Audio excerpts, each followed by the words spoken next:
حضرت ابو ہریرہ رضی اللہ تعالیٰ عنہ ارشاد فرماتے ہیں کہ ہم نبی کریم صلی اللہ علیہ وسلم کی بارگاہ میں بیٹھے تھے تو قرآن کی یہ آیت کریمہ کا نزول ہوا. یہ آیت کریمہ هو الذی بعث فی الامیین، اللہ فرماتا ہے ہم نے تمہیں پیدا فرمایا ان پڑھ لوگوں میں، بے پڑھے لکھے لوگوں میں، رسولا من انفسہم، اور تمہیں میں سے ایک رسول، یتلو علیہم آیاتہ ویزکیہم، جو تمہیں آیتیں سنا کر پاک و صاف کرتا ہے. تو اس آیت کریمہ کے آخر میں ہے تو آخری آیت کے تعلق سے حضرت ابو ہریرہ رضی اللہ تعالیٰ عنہ فرماتے ہیں کہ یا رسول اللہ وآخرین منہم یتلو علیہم آیاتی، وآخرین سے مراد کیا ہے؟ تو آقا فرماتے ہیں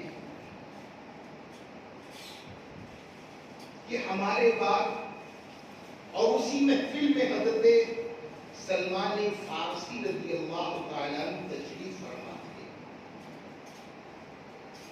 اسی محفل میں آپ نے اپنا دست اقدس ان کے کھانے پر رکھ کر ارشاد فرمایا کہ انہی کی قوم سے ایک شخص ہوگا جو فارس میں پیدا ہوگا، اور اگر علم اوج ثریا پر بھی ہو تو وہاں سے بھی وہ حاصل کر لے گا. اس حدیث پاک میں بہت سے لوگوں نے اپنی تباہ آزمائی فرمائی. کچھ لوگوں کا کہنا تھا کہ اس کا اشارہ حضرت سلمان فارسی رضی اللہ تعالیٰ عنہ کی طرف ہے، لیکن چونکہ آپ تو محفل میں موجود تھے، اشارہ تھا کہ آپ کی قوم سے. پھر اس کے بعد لوگوں نے جب تحقیق کی تو اس حدیث پاک کا مرکز ہمارے امام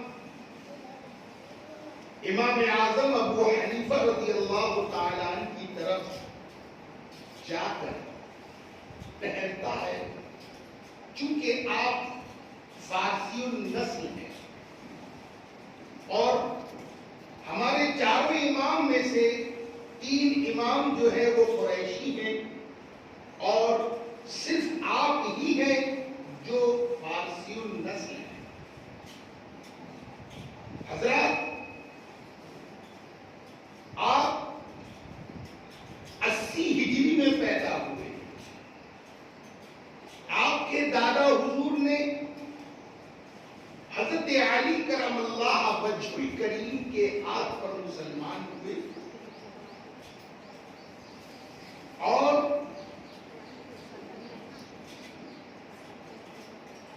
حضرت علی کی بارگاہ میں جب حضرت امام اعظم کے والد جن کا نام ثابت تھا 3-4 سال کی عمر میں جب لے کر گئے حضرت علی کی بارگاہ میں تو حضرت علی کرم اللہ وجہ الکریم نے آپ کو تو دعا دی لیکن آپ کی اولاد کو بھی دعا دی کہ اللہ تعالیٰ آپ کی اولاد میں برکت عطا فرمائے.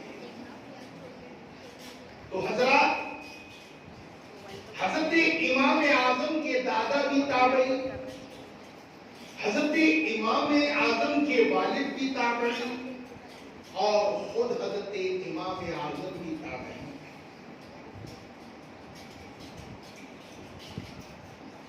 حضرت امام اعظم رضی اللہ تعالیٰ عنہ نے ایک خواب دیکھا اور خواب دیکھ کر بہت پریشان ہو گئے، بڑے حیران ہو گئے۔ خواب یہ دیکھا کہ آپ رسول اللہ صلی اللہ علیہ وسلم کے مزار پاک کی مٹی کو، یعنی مزار پاک کو کھود رہے ہیں اور اس مٹی کو چاروں طرف بکھیر رہے ہیں۔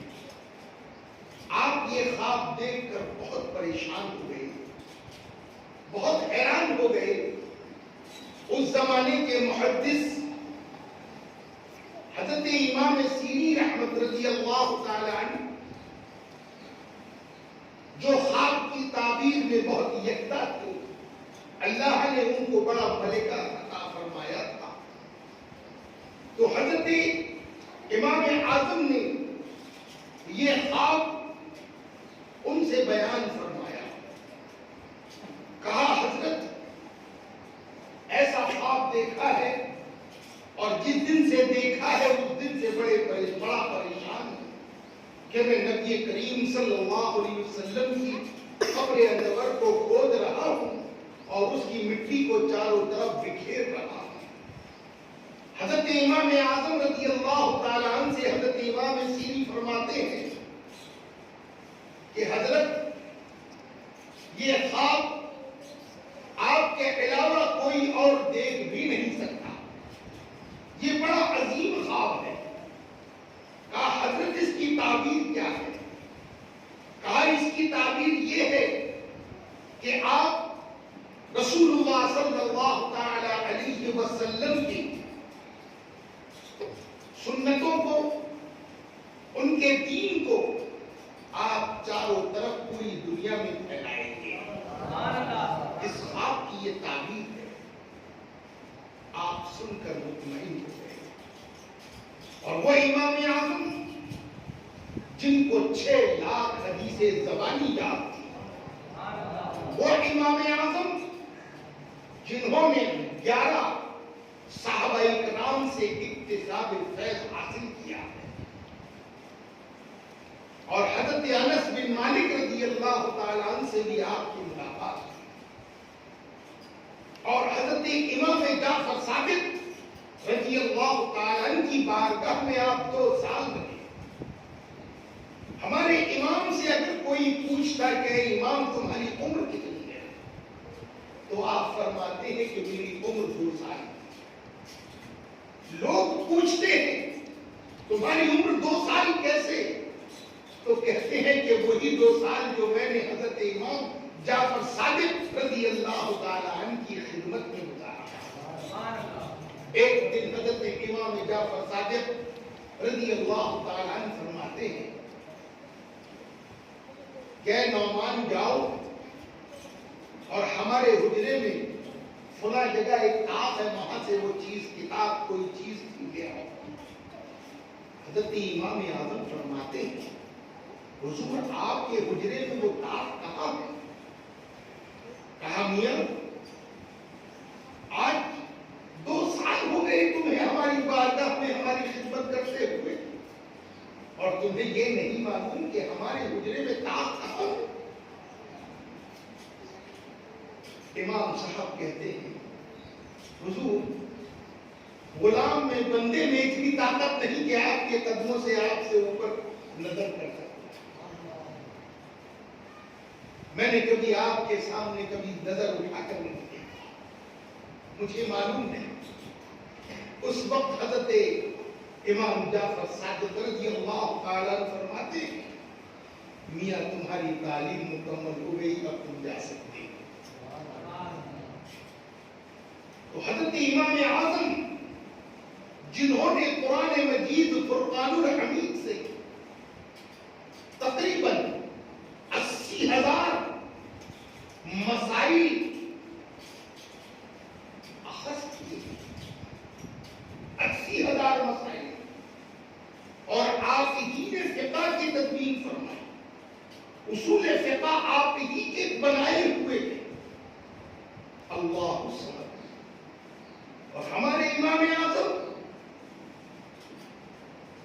کے بارے میں لوگوں کا کہنا ہے، اگر وہ کسی لکڑی کے ستون کو کہتے کہ یہ سونے کا ہے تو وہ ثابت کر دیں گے کہ یہ سونے کا ہے، وہ دلائل ان کے پاس ہے۔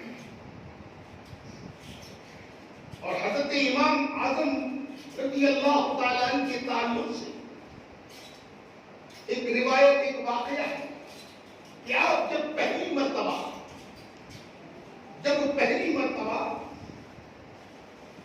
مدینہ طیبہ کی جب آپ کی حاضری ہوئی تو آپ نے بارگاہ رسالت مآب صلی اللہ تعالی علیہ وسلم کی بارگاہ میں ایک نعت پاک لکھ کر رکھی، کہا جب میں سرکار کی بارگاہ میں پہنچوں گا تو میں یہ نعت پاک سرکار کو سنا دوں گا۔ اللہ، اب وہ نعت پاک سنانے کا وقت آ گیا۔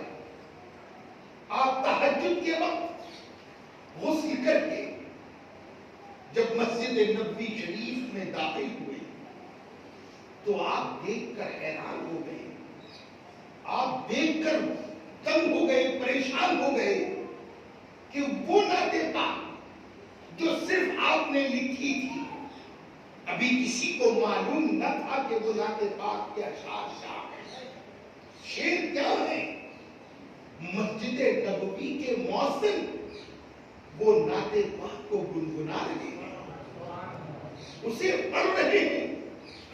حضرت امام اعظم اس نعت پاک کو سن کر حیران ہو گئے، مؤذن سے کہتے ہیں حضرت یہ آپ نے نعت پاک کہاں سے سنی، یہ اشعار آپ کو کہاں سے ملے؟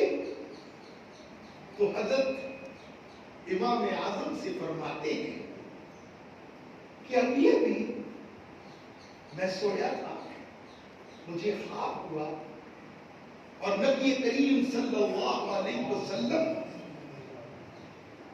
کا دیدار ہوا۔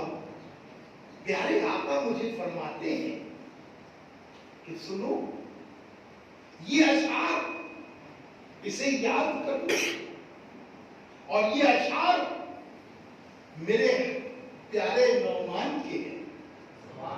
کیا کہا؟ یہ اشعار میرے پیارے نعمان کے ہیں، اور جو ان اشعار کو پڑھ کر دعا مانگے گا اللہ تعالیٰ اس کی دعا کو قبول فرمائے گا۔ حضرت امام اعظم جن کا نام نعمان تھا، وہ شعر آج بھی نبی کریم صلی اللہ علیہ وسلم کے روضہ اقدس کے چاروں طرف لکھے ہوئے ہیں، لیکن یہ گورنمنٹ حکومت نے اس کو منجمد کر دیا ہے، اس پر اتنا پینٹ لگا دیا ہے کہ وہ پڑھنے میں نہیں آتے۔ وہ چونکہ مؤذن جو ہے تو حضرت امام اعظم کو پہچانتے نہیں، تو آپ اندازہ لگائیں کہ رسول اللہ صلی اللہ علیہ وسلم کی بارگاہ میں حضرت امام اعظم کا کیا مقام ہے۔ اور جب آپ نے نبی کریم صلی اللہ علیہ وسلم کی بارگاہ میں سلام پیش کیا، الصلاۃ والسلام علیک یا رسول اللہ، تو آپ کی بارگاہ سے جواب آیا وعلیکم السلام یا امام المسلمین۔ اللہ اکبر، آپ کو مسلمانوں کا امام کہہ کر اللہ کے رسول نے خطاب فرمایا ہے۔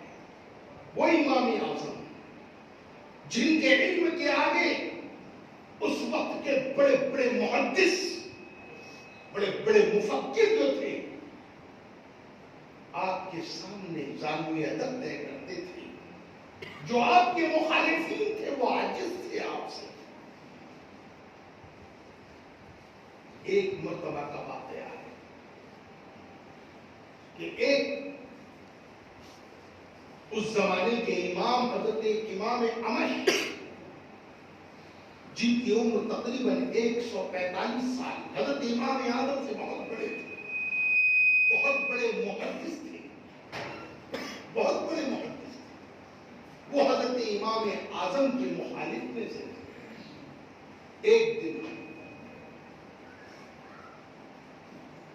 انہوں نے اپنی بیگم سے کہا کہ بیگم کوئی کام میں بات چیت میں کچھ فرق ہو گیا، آپس میں جھگڑا ہو گیا۔ امام کہتے ہیں بیگم آج کے بعد اگر گھر میں کوئی بھی چیز کی کمی ہوئی اور تم نے مجھ سے کہا کہ فلاں چیز ختم ہو گئی، آٹا دال نمک ختم ہو گیا، تو تم پر طلاق۔ اللہ سبحانہ۔ اب بیگم پریشان، اب گھر میں چیز تو ختم ہونا ہے، اب بولے تو کیسا نہ بولے۔ بیگم بھاگی بھاگی حضرت امام اعظم کی بارگاہ میں کہا حضرت ایسا ایسا معاملہ ہے، کہا ایسا کریے جب آپ کے شوہر نامدار سو جائے، جو چیز کی کمی ہو، جو چیز ختم ہو جائے، ان کے دامن سے باندھ دے۔ آٹا ختم کیا، آٹے کا تھیلا حضرت امام اعظم سو رہے تھے، ان کی بیگم نے ان کے دامن سے سی دیا۔ جب آنکھ کھلی تو دیکھا کہ آٹے کا تھیلا خالی، سمجھ گئے آٹا ختم ہو گیا، لیکن اٹھ کر کہنے لگے کہ جب تک امام اعظم زندہ ہے ہم اپنی عورتوں پہ حکومت نہیں کر سکتے۔ اسی طرح ایک بندے نے کہا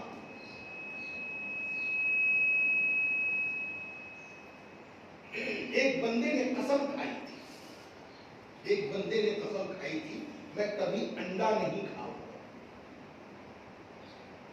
اب وہ دوست کے پاس پہنچا تو اس نے کہا کہ بتا میرے ہاتھ میں کیا ہے۔ اس نے قسم کھا لی کہ جو تیرے ہاتھ میں ہوگا، وہ قسم کھا کر کہتا ہے کہ میں اسے کھاؤں گا۔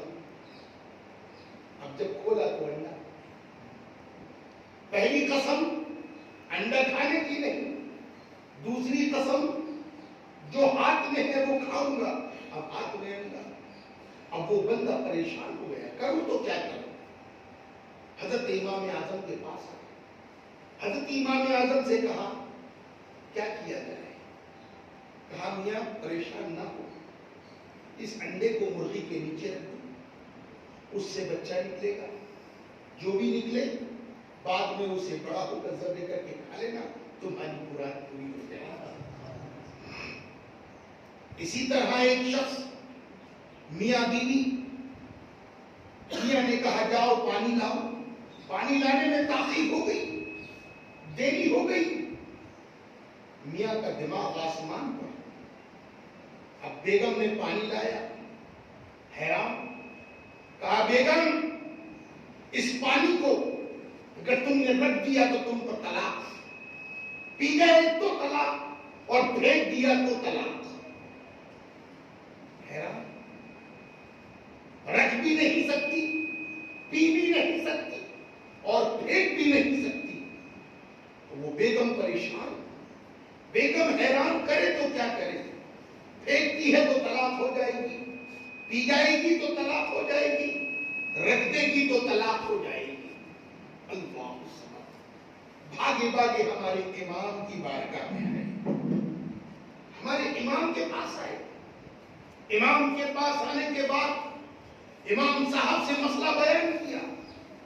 امام صاحب کہنے لگے گھبرانے کی بات نہیں، ایسا کرو ایک سوکھا کپڑا لو، اس کٹورے میں ڈال دو، وہ کپڑا پورا پانی سوکھ لے گا، اور پھر اس کپڑے کو ہوا میں لٹکا دو، رسی پر ڈال دو، تمہاری طلاق بھی نہ ہوگی، تم نے پانی کو پھینکا بھی نہیں، پانی پیا بھی نہیں، پانی رکھا بھی نہیں۔ اللہ، تو ہمارے امام بہت بڑے علم والے تھے۔ آج چیپتی کے شور میں یہ اہل حدث، یہ سلفی، یہ وہابی ہمارے امام کو کہتے ہیں کہ انہیں 7 حدیثیں یاد تھی۔ کتنی حدیثیں یاد تھی؟ 7 حدیثیں یاد تھی، ہمارے امام کے پیچھے پڑے ہوئے ہیں، اور ہمارا امام امام اعظم ہے۔ تمام اماموں نے ان کا ادب کیا ہے، ان کا احترام کیا ہے۔ ارے حضرت امام شافعی رضی اللہ تعالیٰ، وہ امام جو اپنے وقت کے بہت بڑے امام ہیں، آپ فرماتے ہیں امام اعظم کی جو قبر انور ہے، جو قبر مبارک ہے، وہ مجیب الدعوات ہے۔ مجیب الدعوات یعنی یہ وہ جگہ ہے جہاں پر دعائیں قبول ہوتی ہیں، یہ دعاؤں کی قبولیت کی جگہ ہے۔ اور حضرت امام شافعی رضی اللہ تعالیٰ عنہ مصر سے آتے تھے، حضرت امام اعظم کے مزار پاک پر اکتساب فیض حاصل کرنے کے لیے۔ آپ کا کوئی مسئلہ الجھ جاتا تھا، کوئی مسئلہ حل نہیں ہوتا تھا، تو آپ امام صاحب کی بارگاہ میں آ کر وہاں بیٹھتے تھے، اللہ تعالیٰ امام کی برکت سے ان کے اس مسئلے کو حل کر دیتا تھا۔ یہ حضرت امام اعظم تھا۔ ایک مرتبہ کا واقعہ، نماز کا وقت ہو گیا، حضرت امام شافعی رفعین کرنے والے، ناس کے اوپر ہاتھ باندھنے والے، اور امام اعظم ناس کے نیچے ہاتھ باندھنے والے، رفعین کرنے والے نہیں۔ اب مسجد میں نماز کا وقت ہو گیا، نماز میں امام شافعی موجود،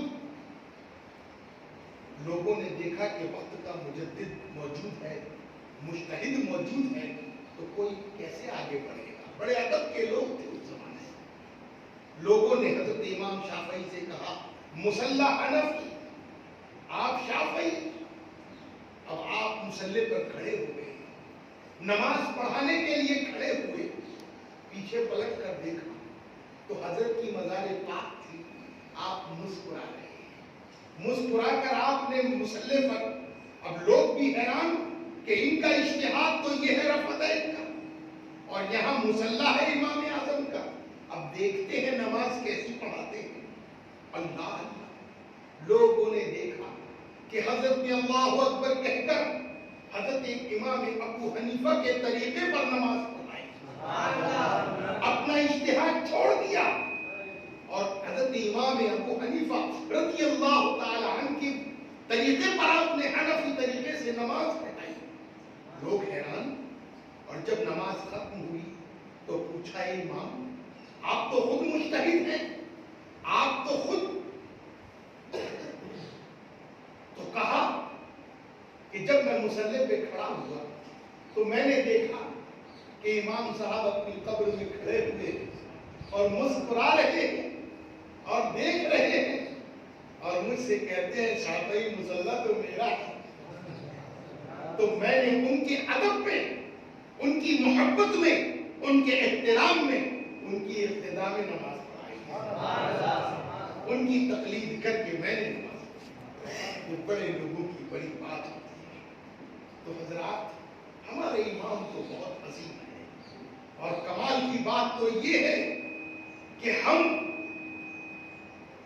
ہمارا نصیب تو ایسا ہے، سبحان اللہ، اگر دیکھا جائے تو ہمارا رسول اعظم ہے کہ نہیں، اور ہمارا امام اعظم